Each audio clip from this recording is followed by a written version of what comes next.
Start చేయాల్సింది ముందల శంకారావం start.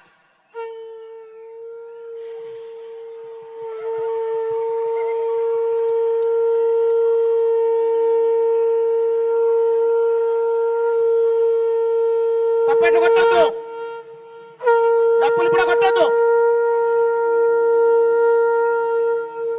డప్పులు ఇప్పుడు కొట్టొద్దు. దయచేసి అందరు కూడా ఇంటికి రావాల్సిందిగా మనవి చేస్తున్నాను. अमित शाह जी अब अंदर सब लोग पीछे हटेंगे. अमित शाह जी अब यहाँ पर से डंका बजाएंगे कि तेलंगाना में भारतीय जनता पार्टी राज चलाएंगे. बोलो भारत माता की. अमित शाह जी जिंदाबाद. बोलो भारत माता की. अब हमारे पास 119 लोग थपटियों के साथ आपका स्वागत करेंगे. 119 మంది తప్పెట్లు వాయించండి, తప్పెట్లు వాయించండి, తప్పెట్లు వాయించండి. మిత్రులారా, డప్పులు అందరూ వాయించండి, డప్పులు వాయించండి. 119 మంది. ఈ 119 తప్పెట్లు 119 నియోజకవర్గాల గుండెల్లో చప్పట్లు. अंदर కూర్చోండి. अमित शाह जी 119 थपटियों के साथ आपको स्वागत बोल रहे हैं कि 119 के जगह हम जीत कर आपको बताएंगे. ये यहाँ पर आज आश्वासन लेकर जा रहे हैं. ఇప్పుడు సోదరులారా,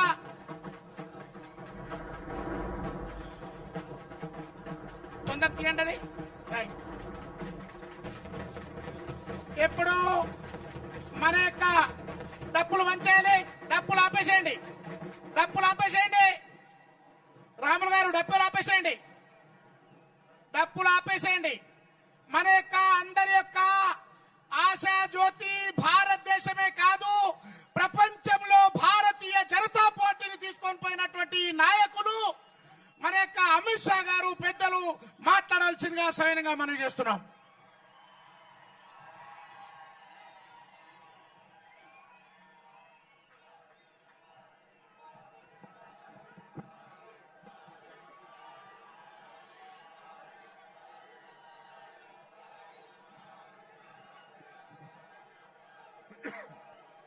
मेरे साथ बोलिए, भारत माता की, भारत माता की. अरे भाई, महबूब नगर वाले ऐसे बोलेंगे क्या? मोदी जी तक आवाज जानी चाहिए. तेलंगाना में महबूब नगर में भाजपा वाले इकट्ठा हुए हैं.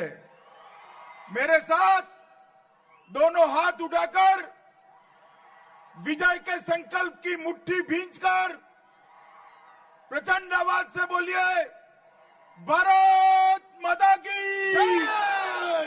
भारत माता की. मंच पर उपस्थित तेलंगाना भारतीय जनता पार्टी के अध्यक्ष डॉक्टर लक्ष्मण जी, भाजपा के महासचिव और यहां के ही नेता श्री पी मुरलीधर राव जी, पूर्व केंद्रीय मंत्री और भाजपा के वरिष्ठ नेता बांदारू दत्तात्रेय जी, मेरे मित्र और विधानसभा में भारतीय जनता पार्टी के नेता श्री जी किशन रेड्डी जी, श्री एन रामचंद्र राव जी, श्री चेनथल्ला रामचंद्र रेड्डी जी, श्री NVSS प्रभाकर जी, श्री राजा सिंह जी, श्रीमती पद्मजा रेड्डी जी, श्री जी मनोहर रेड्डी जी, मंच पर उपस्थित भारतीय जनता पार्टी के सारे नेतागण और आज इतनी बड़ी संख्या में महबूब नगर में आए हुए मेरे प्यारे भाइयों और बहनों, आप सभी का हृदय से स्वागत है. मित्रों, आज हमने तेलंगाना पर जो समय से पहले इलेक्शन टीआरएस पार्टी ने थोपा है, इसका भी शंखनाद कर भारतीय जनता पार्टी की लड़ाई की शुरुआत करी है। मित्रों, यहां पर चुनाव 2019 मई में होने थे। नरेंद्र मोदी जी कहते हैं कि विधानसभा और लोकसभा के चुनाव एक साथ कराओ तो खर्चा कम होगा। होगा या नहीं होगा बताओ भाई, जोर से बोलो, होगा या नहीं होगा? सारे देश में विधानसभा और लोकसभा का चुनाव हम साथ में कराना चाहते हैं। यहां साथ में था तो केसीआर आगे लेकर के आए। मैं पूछना चाहता हूं चंद्रशेखर राव जी को, क्यों चुनाव आगे कराया? मई महीने में जीतने का विश्वास नहीं था क्या? मई महीने में लोकसभा के साथ होता तो सरकार नहीं बननी थी क्या? अगर मई में नहीं बनने वाली है तो नवंबर दिसंबर में भी कहां से बनने वाली है भाई? आगे कर कोई फर्क नहीं पड़ने वाला, क्योंकि ये तेलंगाना राज्य और ये तेलुगु अस्मिता का सवाल बहुत समय से तेलंगाना की महान जनता उठाती रही। और आपने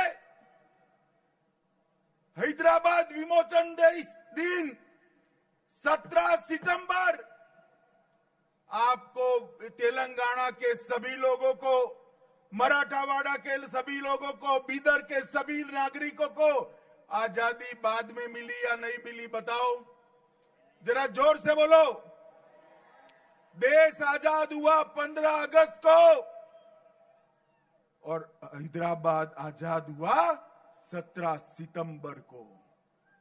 और ये बीच में रजाकारों ने यहां की जनता पर जो जुर्म ढाए, यहां की जनता ने जो संघर्ष किया, देश के लिए जो लड़ाई लड़ी, इसके स्मृति में 17 सितंबर को शहीदों को याद कर सम्मान किया जाता था। ये तेलंगाना के प्राइड का सवाल है, तेलंगाना की अस्मिता का सवाल है। मगर आपने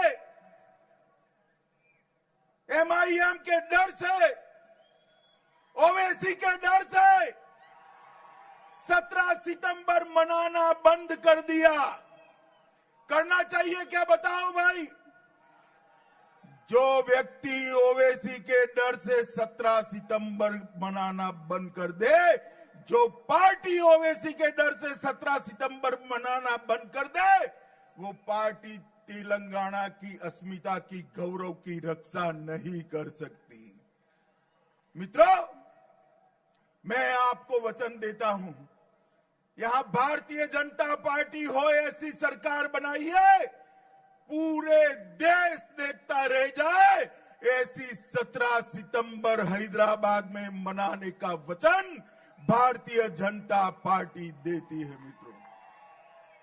मित्रों, एक और चुनाव के डर से पहले चुनाव कराने वाली टीआरएस पार्टी है और दूसरी ओर राहुल बाबा के नेतृत्व में कांग्रेस पार्टी है। अभी अभी राहुल बाबा को स्वप्न बहुत आते हैं। स्वप्न समझ रहे हो ना? समझ रहे हो? रात में आए तो समझिए, दिन में भी इनको स्वप्न आते हैं। मैं जहां भी जाता हूं वहां कहते हैं, अभी मध्य प्रदेश गया, हमारी सरकार बनेगी। राजस्थान गया, कहते हैं हमारी सरकार बनेगी। तेलंगाना आए थे, हमारी सरकार बनेगी। बनेगी क्या? जोर से बोलो, बनेगी क्या? अरे राहुल बाबा, 2014 से लेकर 2018 तक का आपका इतिहास उठाकर देख लो, क्या हुआ है आपके साथ। मोदी जी के प्रधानमंत्री बनने के बाद कितने चुनाव देश में आए। सबसे पहला महाराष्ट्र का चुनाव आया, कांग्रेस गई, भारतीय जनता पार्टी की सरकार बनी। हरियाणा का चुनाव आया, कांग्रेस गई, भारतीय जनता पार्टी की सरकार बनी। झारखंड का चुनाव आया, कांग्रेस गई, भारतीय जनता पार्टी की चुनाव बनी, सरकार बनी। जम्मू कश्मीर कांग्रेस गई, भाजपा की सरकार बनी। असम कांग्रेस गई, मणिपुर कांग्रेस गई, नागालैंड कांग्रेस हारी, मेघालय कांग्रेस हारी, त्रिपुरा में कम्युनिस्ट और कांग्रेस दोनों गए, भाजपा की सरकार बनी। हिमाचल कांग्रेस गई, गुजरात कांग्रेस हारी, गोवा कांग्रेस हारी, उत्तराखंड कांग्रेस गई, भाजपा की सरकार बनी। उत्तर प्रदेश में सपा बसपा कांग्रेस तीनों हारे, भारतीय जनता पार्टी की सरकार बनी, भारतीय जनता पार्टी। अब तेलंगाना में चुनाव है। ये राहुल बाबा को स्वप्न आता है कि कांग्रेस पार्टी की सरकार बनेगी। मित्रों, आज भी एक महान तेलंगाना की जनता, पीवी नरसिम्हा राव का जो आपने अपमान किया था वो भूली नहीं है।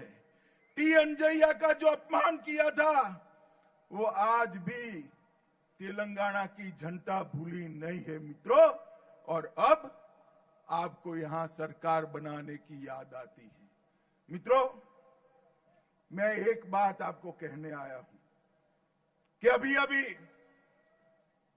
टीआरएस पार्टी एक ढकोसला लेके आई है कि हमारे और एमआईएम के बीच में कोई गठजोड़ नहीं है, मगर सुबह एक दूसरे के खिलाफ लड़ने वाले रात को इलू इलू करते नजर आते, इलू इलू करके।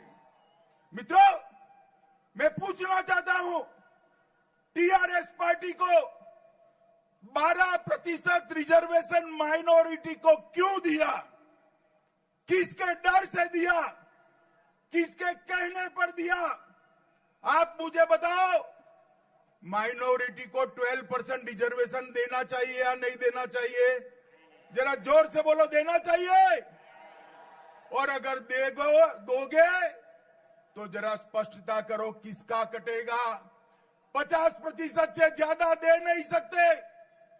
रिजर्वेशन 50% से ज्यादा हो नहीं सकता। 12% अगर माइनॉरिटी को दोगे तो एससी, एसटी, ओबीसी, पिछड़े लोगों का रिजर्वेशन कट होगा। एससी समाज का रिजर्वेशन काटकर, ट्राइबलों का रिजर्वेशन काटकर, पिछड़े समाज का रिजर्वेशन काटकर 12% जो आप माइनॉरिटी को देना चाहते हो वो देना चाहिए। भैया बताओ, जरा जोर से बोलो, देना चाहिए। ये ओवैसी साहब की इतनी बड़ी असर है कि चंद्रशेखर राव ने 12% रिजर्वेशन माइनॉरिटी को दिया है। मित्रों, अभी अभी संसद के अंदर एनआरसी पर चर्चा हुई। देश में जो घुसपैठिए हैं, जो देश की सीमाओं को तोड़कर घुस बैठे हैं, हैदराबाद में है, महबूब नगर में है, उनको निकालना चाहिए या नहीं निकालना चाहिए? जरा जोर से बोलो, निकालना चाहिए या नहीं निकालना चाहिए? भारतीय जनता पार्टी ने एनआरसी लाकर आसाम से घुसपैठियों को निकालने के लिए एक प्रयास किया। 40 लाख घुसपैठिए प्राथमिक रूप से दर्ज किए गए। इस सारे विपक्ष, कांग्रेस, टीआरएस, एमआईएम, कम्युनिस्ट पार्टी, सपा, बसपा, सारे हाय तौबा करने लगे। अरे भाई, घुसपैठियों को मत निकालो, मत निकालो, मत निकालो। मैं डंके की चोट पर कहना चाहता हूं कि भारतीय जनता पार्टी देश में एक एक घुसपैठियों को चुन चुनकर मतदाता सूची से अलग करने का काम करेगी। मित्रों, ये दिमाग की तरह हमारे देश के भविष्य को चाट गए, देश की सुरक्षा को ताक पर रख दिया है, देश के नौजवानों की रोजगारी ये जो घुसपैठिए आए हैं वो छीन कर ले गए हैं और ये देश इस प्रकार से अब नहीं चल सकता। मैं पूछना चाहता हूं टीआरएस पार्टी के मुखिया को, आप स्पष्ट करो कि बांग्लादेशी घुसपैठिए देश में रहने चाहिए या जाने चाहिए? करना चाहिए या नहीं करना चाहिए, बताइए भैया, जरा जोर से बोलो, करना चाहिए या नहीं करना चाहिए? मित्रों, 2014 में हमारे मुख्यमंत्री महोदय ने वचन दिया था कि बहुमत मिलेगा तो दलित को मुख्यमंत्री बनाएंगे। जब बारी आई तो खुद बैठ गए। ये तेलंगाना के दलितों के साथ धोखा है या नहीं है, बताओ जरा, जरा जोर से बोलो, है या नहीं है? मैं तेलंगाना की जनता को कहने आया हूं, एक बार माफ कर दो। 2014 में नहीं बनाया, कोई बात नहीं, जरा स्पष्टता करो, 18 में बनाओगे या नहीं बनाओगे, या अपने बेटे को बिठा दोगे, ये स्पष्टता करो। करनी चाहिए या नहीं करनी चाहिए? मित्रों, दलितों पर जिस प्रकार के अत्याचार तेलंगाना के अंदर हुए हैं, पूरा दलित समाज आज अपना गुस्सा लेकर तेलंगाना के अंदर बैठा है। मैं आप सबको आश्वस्त करना चाहता हूं मित्रों, भारतीय जनता पार्टी एक ऐसे तेलंगाना की रचना करेगी जहां ना तो दलित पर अत्याचार होगा, ना आदिवासी पर होगा, ना किसानों पर गोलियां चलाई जाएगी, उनको हथकड़ी नहीं पहनाई जाएगी। मित्रों, 4500 से ज्यादा, 4500 से ज्यादा किसानों ने आत्महत्या करी है। एक और आपके शासन में किसान आत्महत्या के बाद आत्महत्या करता है, और एक और नरेंद्र मोदी जी रबी और खरीफ दोनों फसल को 1.5 गुना दाम देश भर के पूरे किसानों को देने के लिए आगे आए हैं। चाहे चावल हो, गेहूं हो, धान हो, मक्का हो, सारे प्रकार के क्रॉप के अंदर खर्च से ज्यादा 50% मतलब 1.5 गुना भाव देने का काम नरेंद्र मोदी सरकार ने किया है।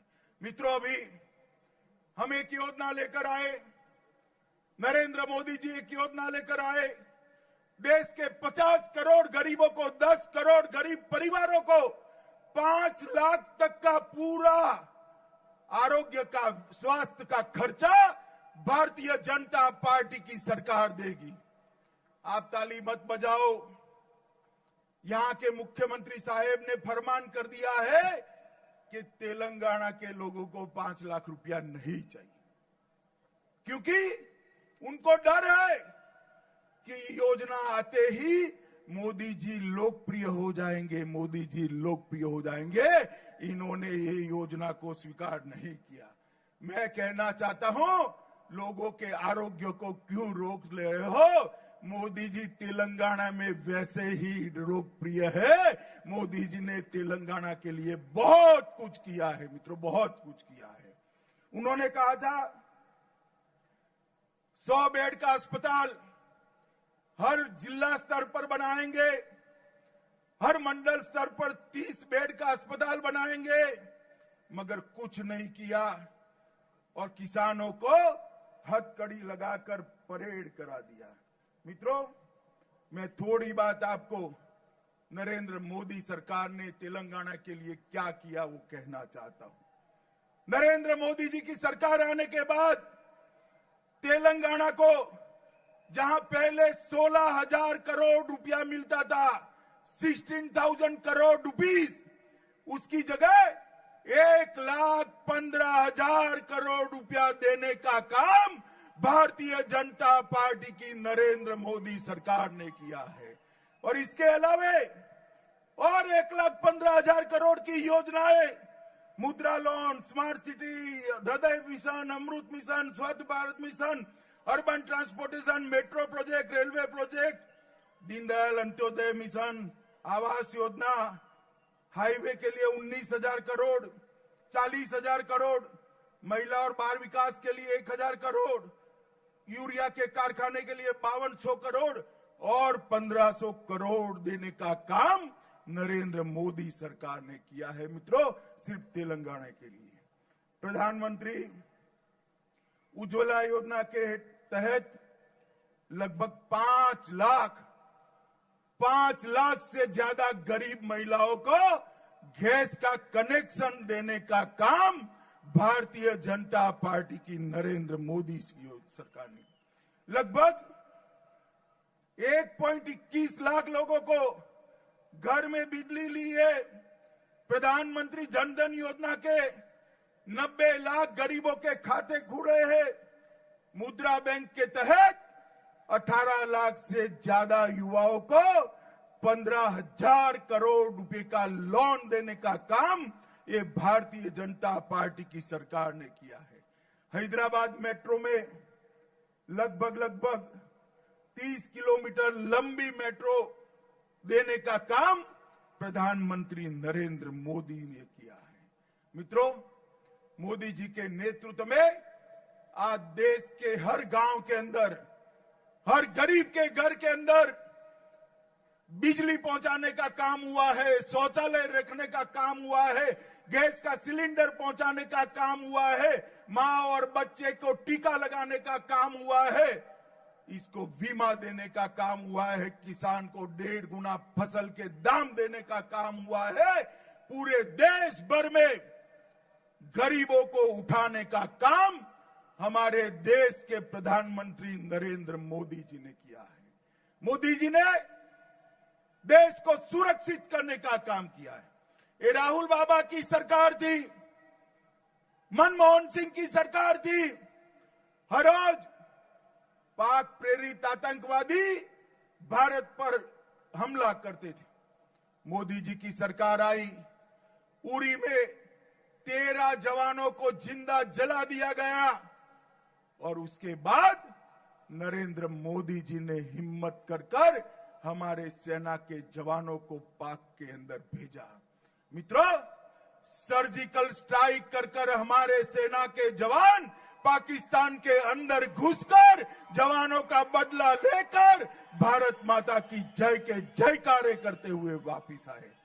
और जब नरेंद्र मोदी जी ने सर्जिकल स्ट्राइक करने का ऑर्डर किया, पूरी दुनिया में अपना बदला लेने वाले 2 ही देश थे, अमेरिका और इजराइल।